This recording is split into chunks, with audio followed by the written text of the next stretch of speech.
Happy Friday. This is Javier Sanchez, principal at Rosemont Middle School, not South Hills High School. Um, but I wanted to start off today by talking about South Hills High School and what's going on there. As you all know, Rosemont Middle School is a direct feeder into South Hills High School. And we will start opening up the Gold Seal Program of Choice application process here for next year. For those of you who are wanting to seek out other high school options, all I'm asking of everyone here is to just look at what South Hills has to offer. I've been in communication with Mr. Durbin quite often, and he has a lot of good stuff going on down there at South Hills. And just give them a chance and look at what they have to offer whenever you start that application process. I wanted to start off by just sharing some of the good things that are happening here at Rosemont Middle School. And I'll start with last night. Last night we got to attend our first um, play that was presented by our theater arts department. Our theater arts department has made a commitment to have four uh, theater performances this year, and so their first one was last night, and they'll have the parent uh, version of that this evening as well. So more than anything, they looked great last night, and I'm sure they'll do even better in their encore performance. So kudos to Ms. Gashi, Mr. Berry, and the all the theater art students. They did great.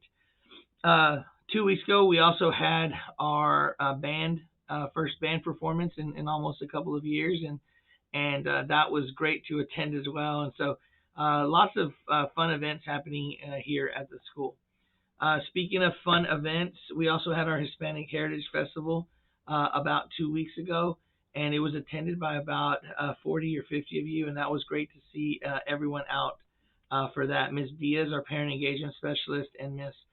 Mendez, our college and career readiness coach, were really vital in putting all of that together. Ms. Mendez actually will be one of the main people leading our students through that high school selection process, along with our wonderful counselors.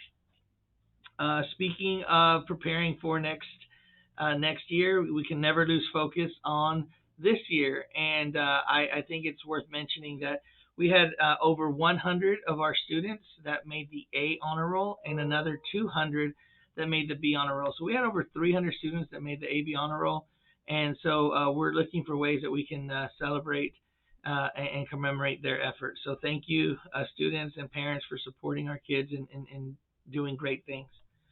And then finally, one of the things that we often talk about is grades, but what I care about is the effort and the effort that kids put into doing the right thing every day.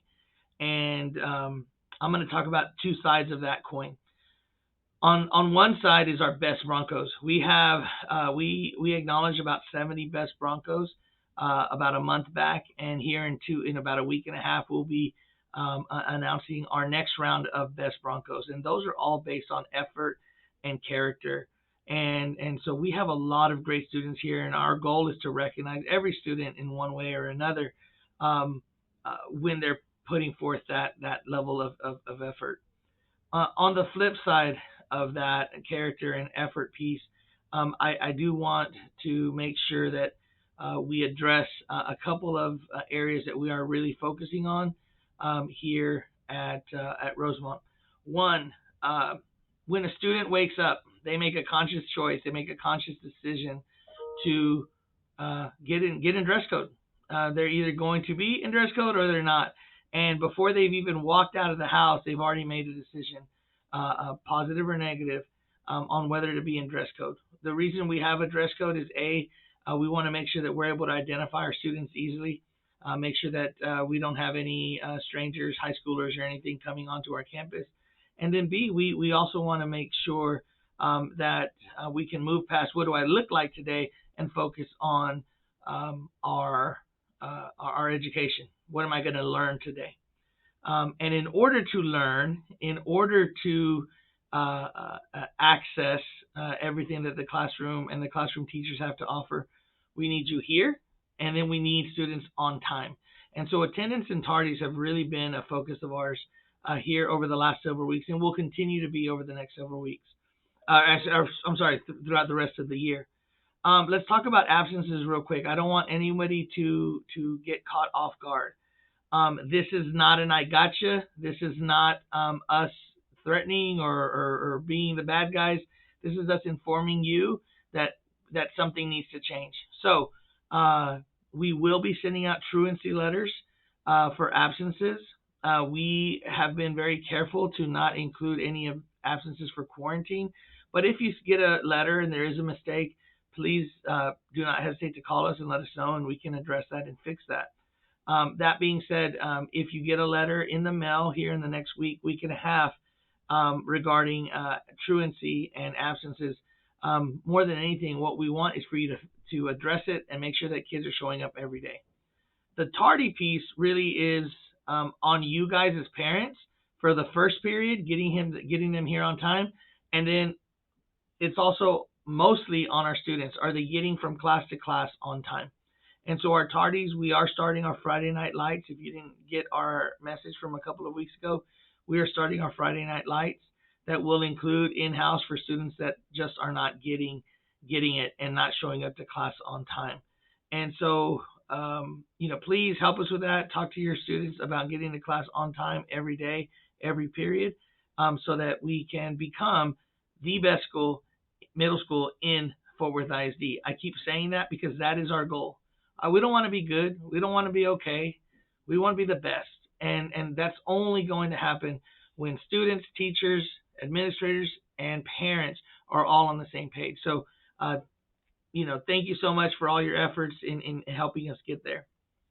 And then finally, this reminder probably went out earlier today. It is the Vaccination Clinic. Parents, if your student is behind on their vaccinations, we are having a vaccination clinic for our students. Please make sure that you look at your texts and emails so that you can access that registration link so that we can get updated on our vaccinations. I know we've been so COVID worried over the past a year and a half. We don't want to lose sight of all the other vaccinations that keep our children safe. So we already got that COVID scare. Let's not let the other stuff be what gets our child sick or worse. So on that note, I hope you have a great Friday evening. And as you can see here on my desk, the work never stops. And I look forward to interacting with your students next week. Thank you and have a great weekend.